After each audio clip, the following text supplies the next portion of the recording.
dress. Okay. So he started taking hormones in the 80s when it was not a thing that anyone really talked about or knew about. And then when he met Kris Jenner, he estimated that he had a 36B breast size. Wow. That's bigger than me. That is me too. Okay. I'm envious. Yes. So he stopped taking the hormones then. Okay. And I think he, of course, started again recently. He stated that he's still a Republican and very religious, which you don't hear a lot of Hollywood-type people say that they're Republican. No, and you don't hear them say that they're very religious either. No, they were talking about the Bible on this Diane Sawyer special. Did they? Yeah, they quoted Deuteronomy because it says, that a man that dresses in woman's clothing will be, in trouble. That's not what it says, but and they were quoting that. Blah, blah, blah. Yeah. And he referenced God, and it was just not what I expected from this interview. Yeah, that is kind of shocking to me because that's why I'm actually very financially conservative, but I cannot get on board the conservative bandwagon because of the exclusion of so many people. Right. And, the religious conservative movement. I can't really go there. And it's kind of shocking for me to hear somebody say that. Like, to hear them say, yes, I cross-dress, and yes, I'm transgendered, and then say, yes, I'm a Republican. I'm like, what? Right. And I feel like both parties are just so fluid right now. They're both changing that I don't know. Picking a party is kind of... It's hard. I'll pick this party, but... is like the statement. Yeah. And have you been following the Bruce Jenner tabloids? Not actively, but it's just one of those things that it pops up from time to time. I remember there were some pictures of him leaving like a golf course with his hair in a ponytail and his nails painted. Mm-hmm. And that made front page news of the tabloids. And I've seen where he had his trachea shaved. And that situation, stressed him out so much because he wasn't ready to come out and tell people his story that he mentioned that, for instance, in the interview, saying that actually made him, for a split second, think about suicide. Wow. Yeah.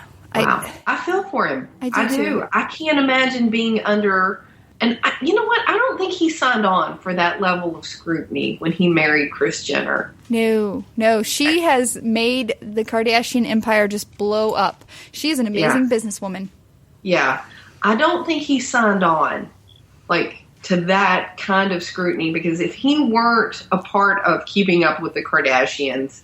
Would we know who he is? Would I know who he is? Probably not. I'm not into sports. I didn't follow Olympics. Yeah, he could have flown completely under the radar, and there may have been some little blurb about him in the news, if he had gone completely through with gender reassignment surgery.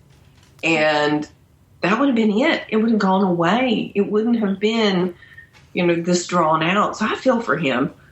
But sadly, he probably would have been broke, because he said when he met Kris Jenner, he was on the verge of being just broke as a joke. She turned his finances around, and we've seen what she's done with that whole family. Well, she definitely seems to be a brilliant businesswoman. She is. People are so mean to her because of what the Kardashians are, but they have millions and millions of dollars. They've done something right. They are, but it's still kind of sad. It is. I have a confession. I don't even consider, I guess, Kim. I think that's the primary one. Kanye. She doesn't even look she looks like a Barbie doll to me. She's definitely had some work done. And it's almost like she's not a real person. Right. And Khloe is also doing that, I've noticed as well. Oh. She was married to Lamar, the basketball player. Uh-huh. Oh. And I don't think they're good role models. Mm-mm. They're so superficial. What talent do they have? Showing up at a Vegas club and getting paid thousands of dollars just to smile and drink? Yeah. That's it. Yeah. Making sex tapes? Exactly.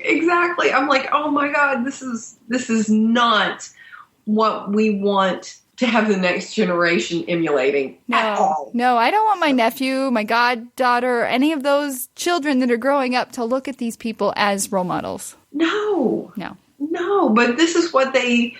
And I've said this before, I feel brain raped sometimes when you know so much about these celebrities that have nothing to be famous for. It's true. We just sat here and talked for several minutes about them, and they're so worthless. Oh, let's talk about 50 Shades of Grey. Did you watch the movie? I haven't yet. Did you read the books? I got through the first two, and I got partway through the third one, and I just gave up. And not because of the sex. Okay, first off, I'm so not a prude. Right. If you listen to Hillbilly Nerd Talk, you know that. It was not shocking or anything like that, but it was laughable at the end. It was just kind of like, okay, I'll wait for the movie. If you've heard Carrie, she is frequently a co-host on Two Girls and a Bottle of Wine. She's a writer, and she has said that probably the Twilight series was written better than 50 Shades of Grey. Wow. Yeah. Okay. Yeah. But I did fall into the first book, and I loved the first book. And I agree, like, the second and third didn't keep me as enthralled as the first book. Yeah. But I was super excited for the movie. And it was kind of one of those things, like, after I walked out of the theater, I was like, well, that was a lot of build-up for nothing. Exactly. I'm like, how can they not at least go for an NC-17 rating? Right. The smut book. Okay? And it is. It's a smut book. I'm not ashamed of it. I have smut books. Right. Those romance novels that have been around for, decades. Yes. This isn't a new concept. No. Women have read smut for as long as men have looked at smut. That's true. I've never heard it called that. Smut. I like it. I had to write that word down. Smut. Okay. Well, so the movie came out in February. It's April now, and so we haven't really heard about 50 Shades of Grey for just a second. And now they're already talking about the next one. Well, good. 50 Shades Darker. I thought they made, combine it all into one movie and just, go... Because there's not a lot of plot in the books. It's just... Sex scene. It's all about money, Petra. It's all about money. They're going to make, just like they did with Twilight, they're going to make 3 or 4 different, or The Hunger Games. Did you watch The Hunger Games? Yes.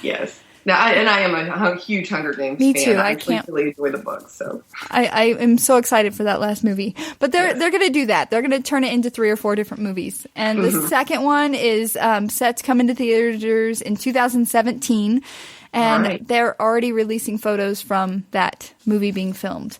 But they say it's going to be different because the new movie. So is he a director before? Was he a writer before? Or actually, I misspoke. He's going to write the screenplay. Okay. Yes.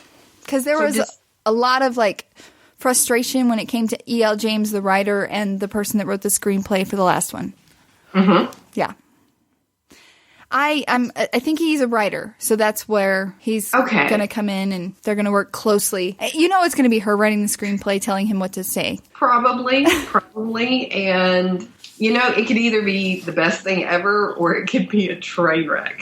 Right, which I know a lot of fans that I've talked to were not happy with the first one. Really? There were things that were missed. It could have been much longer, or maybe turned into 2 movies.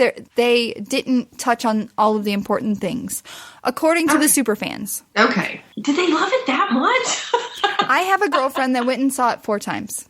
Oh my gosh. Yeah. The first time she was smashed out of her mind because it was like, woo! Yes. And then the last 3 times she watched it to see what she was missing. Oh God, that's funny. Yeah. That is funny. I only saw it once. I haven't seen it, and not because I would be embarrassed to or anything like that. Please don't take that. No. But I just, I don't know, it was almost a joke, really, by the time it finally came out, because we'd seen so many trailers. It was just kind of it was almost like a Twilight-esque build up to sex. Yes. Yes. I agree. And I was like, okay, well, and when it does come to Netflix or HBO or something like that, yes, I'm going to sit down and watch it. And I hear there's an uncut version. Oh, that would be nice. If they released that, I would watch that. Yep. So just keep your eyes open. Good deal. There was the rumor that they were going to release it on Valentine's Day and then like 2 weeks later release an NC-17 version of it. Right. If they did something like that, they would have doubled their money. Correct. And it earned $560 million in worldwide box office. So, that would have been smart. But when was the last time you saw an NC-17 movie in theaters? In theaters. They just don't put them out. No, they don't. Because that requires a lot of patrolling. Well, you know what? They did that here. Okay. Did they? You had to show your ID for every individual going into the movie to when you bought the ticket, and then again as they were going into the theaters. And they only showed 50 Shades of Grey in the one right beside the guy who was taking your tickets, and then you walked right in. Oh, wow. So, yeah, they policed it heavy around here. See, that is the difference in Eastern Kentucky and Denver, Colorado. Nobody cares. Yeah. And they're like, whatever. Did you bring your edibles with you? Well, you have talked on Hillbilly Nerd Talk about your beauty YouTube favorites. Oh, yes. So I want to compare notes because I have been into the YouTube beauty world for the last couple of years, and then that has been the gateway to so many other YouTube favorites of mine. So I want to know who your YouTube favorites are, and then I'll share with you mine. I think last week I was talking about Jennifer Scott with The Daily Connoisseur, and she does some beauty videos. They're very short. That's what I like about that, because it's actually something that I can do in the morning and get the heck out. So they have to be under 10 minutes. Yeah. For me to actually stop and watch them. Or watch them while I'm doing my makeup and blow drying my hair. Exactly. That's when I get my YouTube fix, is when I'm doing, brushing my teeth and doing things like that. So, yeah. Cora from Vintage or Tacky. Have you ever seen her? I haven't, no. How do you spell that? Cora, Cora. She does some very creative do-it-yourself stuff? Oh, yes, definitely. She does the really bright, colorful looks that I would love to do, but I'm way too old for. I admit. But every now and then I'll for a Halloween look or something like that. Oh, but I love her product recommendations. I'm all about the product recommendations. Yes. Beauty Life Michelle. This is a lady who is from Ireland but lives in Australia now, and she's got a great accent. I love the accents. One of mine is because of an accent. So are those your top three? Yeah. Okay, so when it comes to beauty, I like Florida Force. Florida Force, okay. She's from England. And again, I got roped in because of her accent.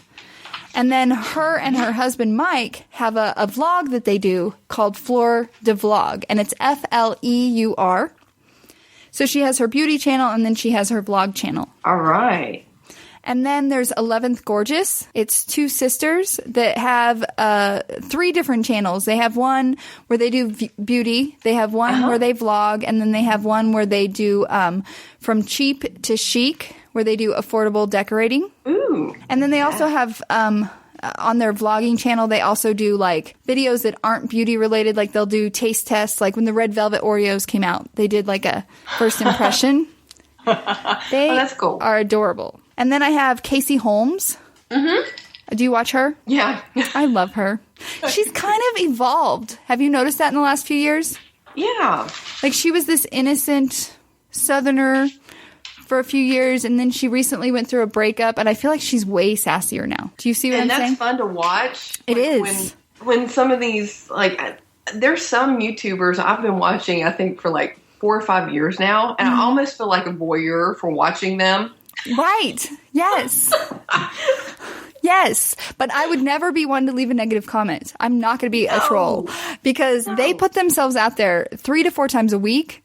Yeah. And they talk about foundation, eyeshadow, stuff that us girls care about. But before them, would I have ever thought to talk to random strangers about that stuff? No. No. And And think about all of the negative comments and the criticism that they get. I mean, I can't even build myself up to do something like that. So no, it impresses the heck out of me. And there are some teenagers that get on there and do that. I'm like, wow. No fear. They have no fear. Yeah. And then we have Ingrid Nielsen. Do you watch her? Oh, yeah, I do. And she did